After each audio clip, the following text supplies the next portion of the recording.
Andhra Pradesh's Deputy Chief Minister Pawan Kalyan, he has embarked on an 11-day penance ritual following the controversy surrounding the alleged use of animal fat in the Tirumala Laddu Prasad.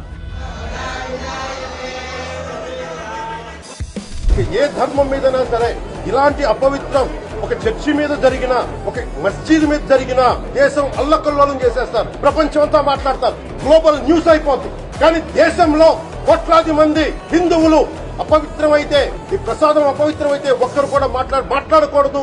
ఇది secular వ్యవస్థకు విఘాతం. అంటే హిందువులకి మనోభావాలు ఉండవా? ఇది ఒక్కరు నిందించట్లా, అసలు మీరు ప్రస్తావన చేయకూడదు, ఇది తప్పు, ఇది మాట్లాడకూడదని ఎట్లా?